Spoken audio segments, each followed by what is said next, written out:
علی بھائی آپ سے اگلا سوال ہے، ہم نے بچپن سے جمعۃ المبارک کے خطبوں میں علماء کرام سے حضرت موسیٰ علیہ السلام کے علیہ مبارک الصلوۃ زمانہ میں والسلام۔ موجود ایک بہت ہی امیر شخص کا واقعہ سن رکھا ہے جس کا نام قارون تھا۔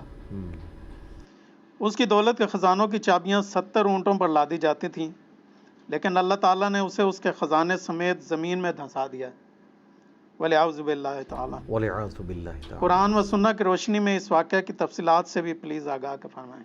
دیکھیں جی، یہ واقعہ بہت اہم ہے۔ قرآن حکیم میں چند عبرت آموز جو واقعات ہیں ان میں سے ایک واقعہ قارون کا بھی ہے۔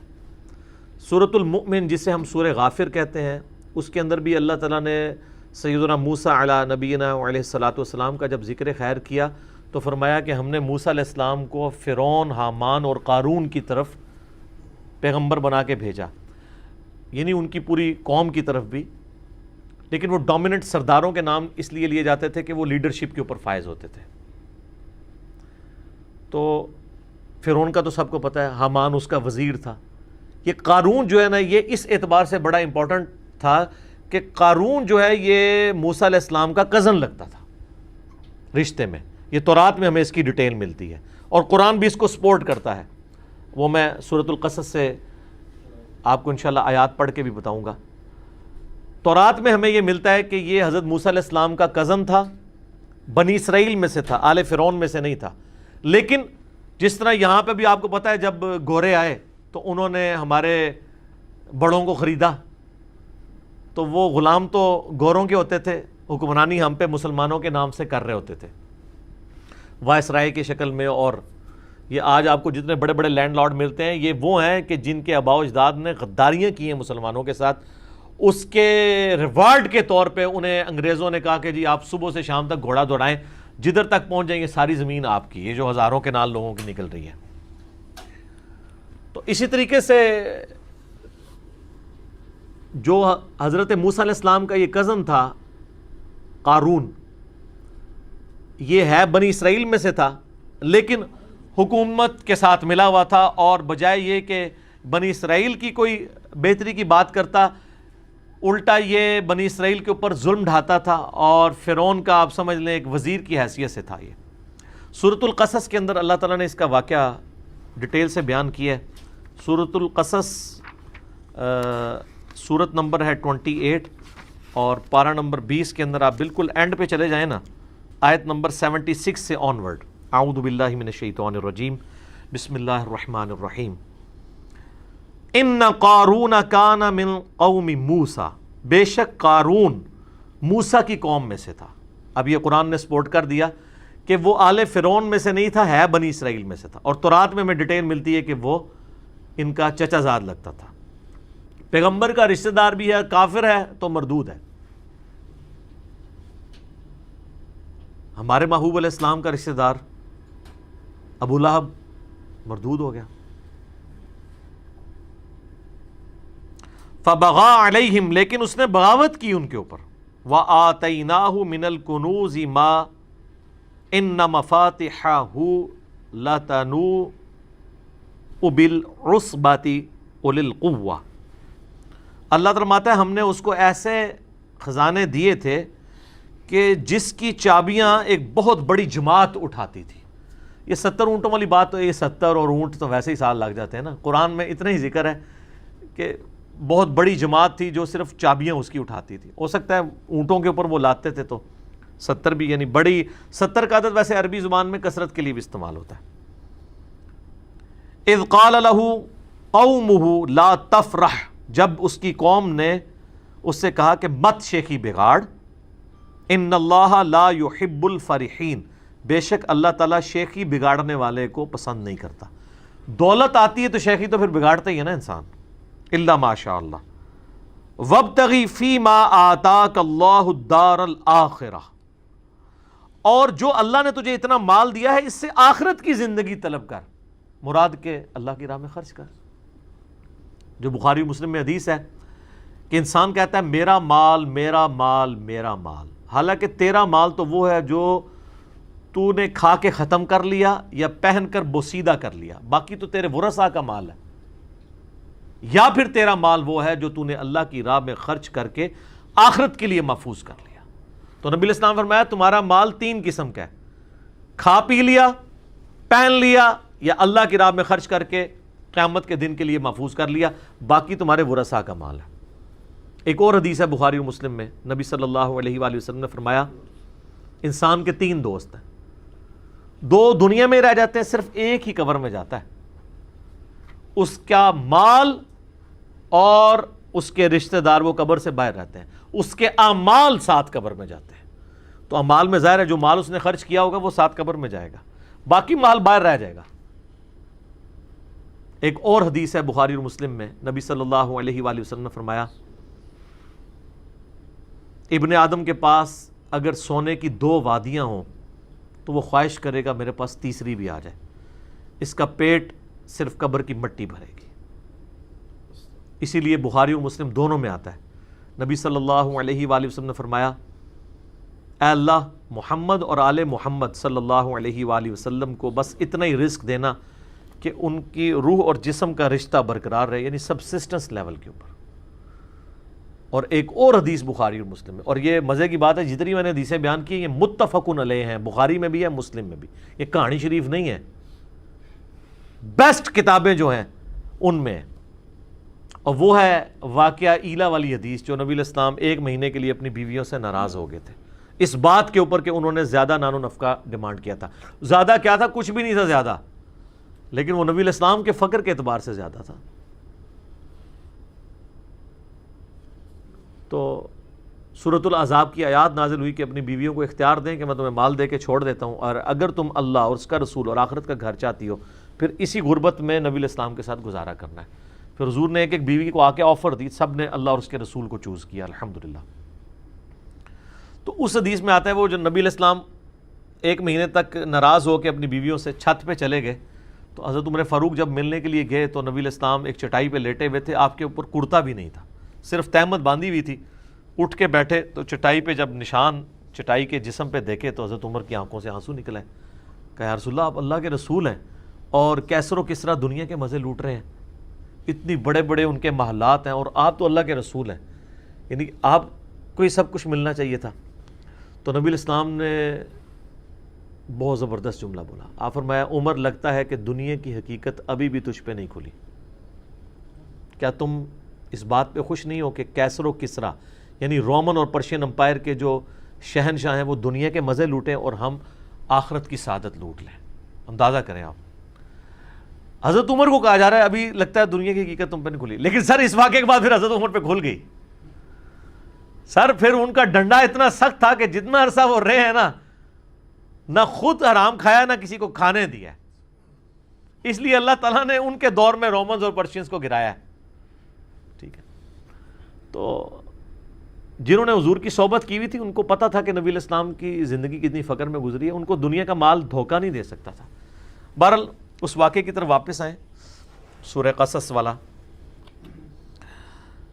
تو اس کے ساتھیوں نے کہا کہ تجھے جو اللہ نے دیا ہے نا اس سے آخرت طلب کر, وَلَا تَنْسَ نَصِيبَكَ مِنَ الدُّنْيَا, اور دنیا میں بھی جو تو نے خرچ کرنا ہے اپنے لیے لوگوں کے اوپر اس کو بھی بے شک مت بھول. ہم یہ نہیں کہتے کہ سب کچھ اللہ کی راہ میں ہی خرچ کر دے, اپنا بھی حصہ لے اس میں سے.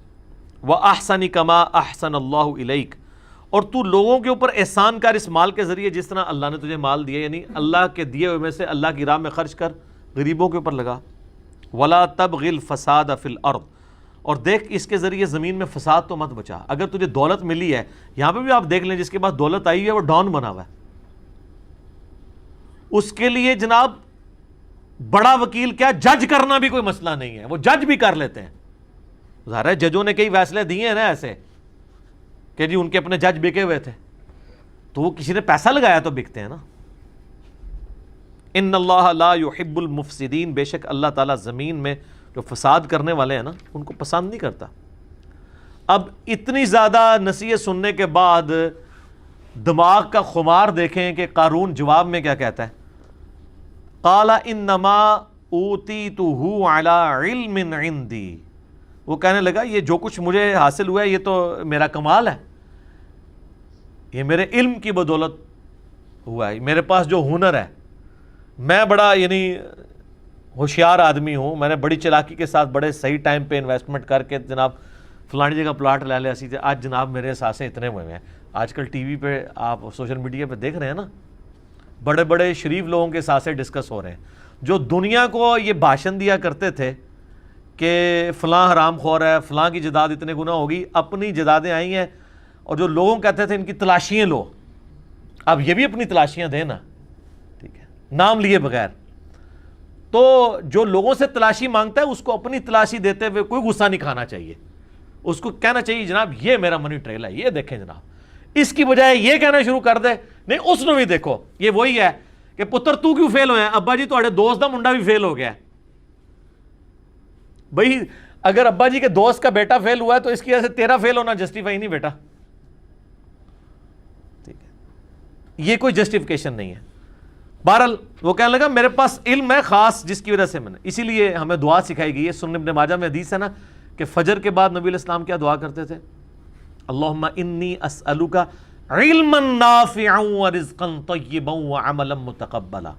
میں ایسا علم تجھ سے مانگتا ہوں جو نفع مانگتا ہوں, اور رزق مانگتا ہوں جو پاکیزہ ہو, اور عمل ایسا مانگتا ہوں جو تیری بارگاہ میں قبول بھی ہو, ریاکاری کی نظر نہ ہو جائے. کتنی پیاری دعا ہے. علم نفع والا, نقصان والا نہ ہو. علم دین بھی نقصان بن سکتا ہے اگر آپ اس کو بیچنا شروع کر دیں,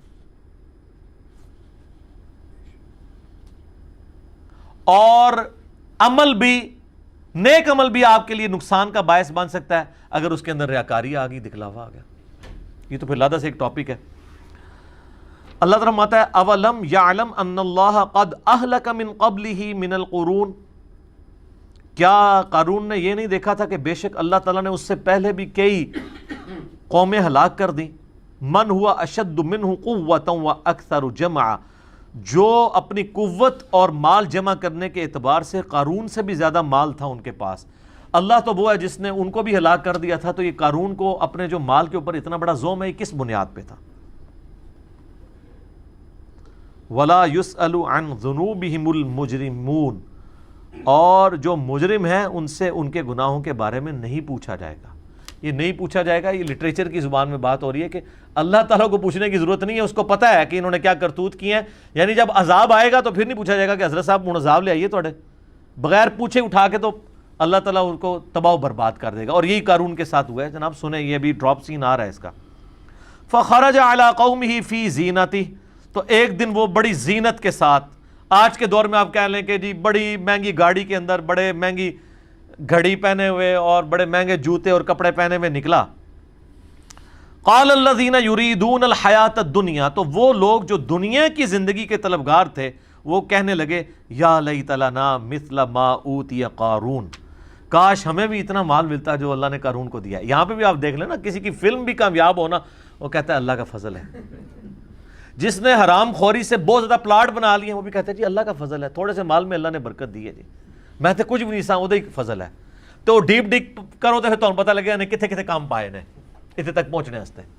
بعض لوگ ناراض ہوئے ہیں, میں نے یہ جو دعویٰ کیا تھا نا کہ جو بھی ارب پتی ہے نا میرے بھائی, کہیں نہ کہیں اس نے ڈنڈی ماری ہے. رزق کے حلال رزق کے اوپر کوئی شخص اتنا اوپر نہیں کبھی جا سکتا, کہیں نہ کہیں اس نے کمپرومائز کیا ہے اصولوں کے اوپر. تو اس کے نا جواب میں کئی لوگوں نے نیچے کومنٹس کیے کہ علی بھائی اس کا مطلب ہے آپ یہ کہہ رہے ہیں کہ حضرت عثمان نے بھی کیا ہے. یہ یار بات کر رہے ہیں تواڈے بابیاں دی, تسی پہنچ گئے ہو خلفائے راشدین ہوتے, ٹھیک ہے, ہم تو آپ کی بات کر رہے ہیں. ان کی تو سند نازل ہوئی ہے قرآن و سنت میں, اور دوسرا ان کے پاس وہ مال نہیں تھا جو آپ کے پاس مال ہے. خلفائے راشدین کا تو سارا مال جمع کریں تو ایک ایک پراپرٹی ڈیلر کے پاس اس سے زیادہ مال موجود ہے. تو ان کی مثال آپ لوگ کیوں دیتے ہیں؟ آپ اپنی بات کریں کہ آپ نے کہیں نہ کہیں جو ہے وہ لوگوں سے ناجائز زمینیں ہتھیا کے اپنے مال کو ڈبل کیا ہے, کہیں پہ سودی قرضے لیے ہیں, کہیں بدماشی سے ہتھیایا, کہیں پہ فائلوں کو پہیے لگائے ہیں. وہ تو خود بول کے لوگ کہتے ہیں. تو کہنے لگے کاش جو قارون کو دیا گیا نا اس طرح کا فضل ہمارے پہ بھی ہوتا. انہو لذو حظ عظیم, یہ تو بڑا قسمت کا دھنی ہے, اللہ نے اس کو اتنا دیا, اللہ نے دیتا ہے نا جی. تو ہم تکلیف ہے سانو نہیں تکلیف, جہدے کول ہے نا انہوں ہی تکلیف کٹنی پینی آخرت وچ. وقال الذین اوتوا العلم، اللہ تعالیٰ فرماتا ہے جو علم والے تھے نا، یہاں اب آپ کو پتہ چلا ہے کہ دولت کے اوپر لگام علم کی ہونا پھر انسان صحیح رہتا ہے. اللہ تعالیٰ فرماتا ہے جن کو اللہ نے علم دیا تھا نا، جب انہوں نے ان کی بات سنی نا کہ یہ بڑا خوش نصیب، انہوں نے کہا ویلکم ثواب اللہ خیر لمن آمن وعمل صالحا، ان کا تمہاری خرابی ہو، اللہ کے حضور جو اجر ہے وہ اس سے بہتر ہے ان لوگوں کے لیے جو ایمان لائے اور نیک اعمال کیے. ولا یلقاها الا الصابرون، لیکن اس کو وہی لوگ حاصل کر پائیں گے جو صبر کرنے والے ہیں. ایک یہ معنی ہے، اور دوسرا معنی یہ ہے کہ اس حقیقت تک وہ لوگ پہنچیں گے، اس علمی حقیقت تک کہ یار اصل زندگی تو آخرت کی زندگی ہے، جو صبر کرنے والے ہیں. دونوں معنی بیک وقت درست ہیں. دنیا تو ساری صبر پہ چل رہی ہے نا جی، پورے کا پورا دین، پوری کی پوری زندگی صبر ہے. 3 چیزوں پہ آپ نے صبر کرنا ہے. اللہ کی طرف سے شریعت کی پابندی جو ہے نا، اس پہ صبر کرنا ہے. فجر کے وقت اٹھنا، سردیوں میں غسل کرنا، گرمیوں کے روزے رکھنا، صبر کرنا پڑے گا. دوسرا صبر ہے حرام خوری سے بچنا، حرام کاموں سے بچنا. نگاہوں کی حفاظت کرنے کے لیے آپ کو حرام سے بچنے کے لیے صبر کرنا پڑے گا، اپنے نفس پہ جبر کرنا پڑے گا. رزق کے حرام سے بچنے کے لیے صبر کرنا پڑے گا. اور تیسرا صبر ہے اللہ کی طرف سے آئی ہوئی تکلیف کے اوپر صبر کرنا. وہ تو سب سے مشکل کام ہے. ظاہر ہے کہ رزق حلال میں پھر آپ عیاشی کی زندگی نہیں گزاریں گے. دوویں جہانی مٹھے باؤ، انج نہیں ہوئے گا.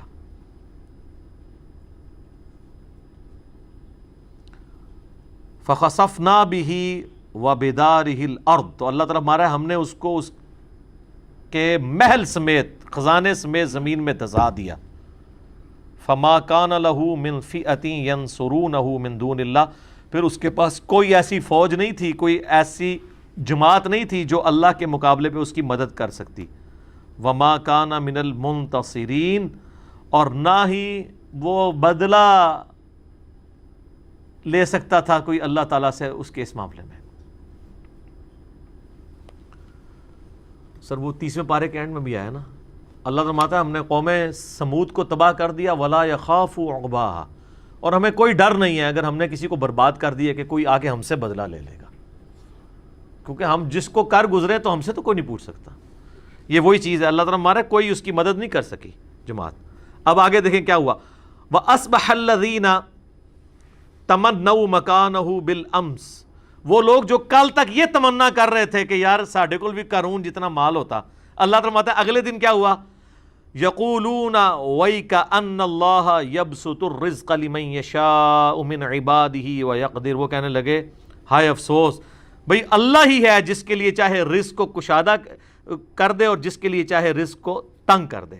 لولا امن اللہ علینا، اگر ہم پہ اللہ کا فضل نہ ہوتا، لخسف بنا، تو ہم بھی زمین میں دسا دیے جاتے. وہ لوگ جو کل کہہ رہے تھے ہمیں بھی اس طرح کی دولت بنا کے شکر ہے جناب اسی دی زمین میں دسا دیے گئے. ایک دن بعد ہی رزلٹ جب سامنے آیا نا، سر یہی ہونا ہے جو مولا علی کا قول ہے کہ انسان سویا ہوا ہے، جیسے ہی مرے گا جاگ جائے گا. او یہ کیا ہوا، یہ دنیا میں اللہ نے ان کو جگایا. ایک دن پہلے کہہ رہے تھے ہمیں بھی قارون جیسی دولت ملے، اور اگلے دن کیا کہہ رہے ہیں، شکر ہے یار اسی غریب ہی چنگے ہیں. یہ تو مارا گیا اپنی دولت سمیت، وہ دولت تو اس کو بچا سکی نہیں. وَإِكَأَنَّهُ لَا يُفْلِحُ الْكَافِرُونَ، ہائے افسوس کبھی بھی ناشکرے لوگ کامیاب نہیں ہو سکتے. یہاں کفر سے مراد ناشکرے لوگ ہیں.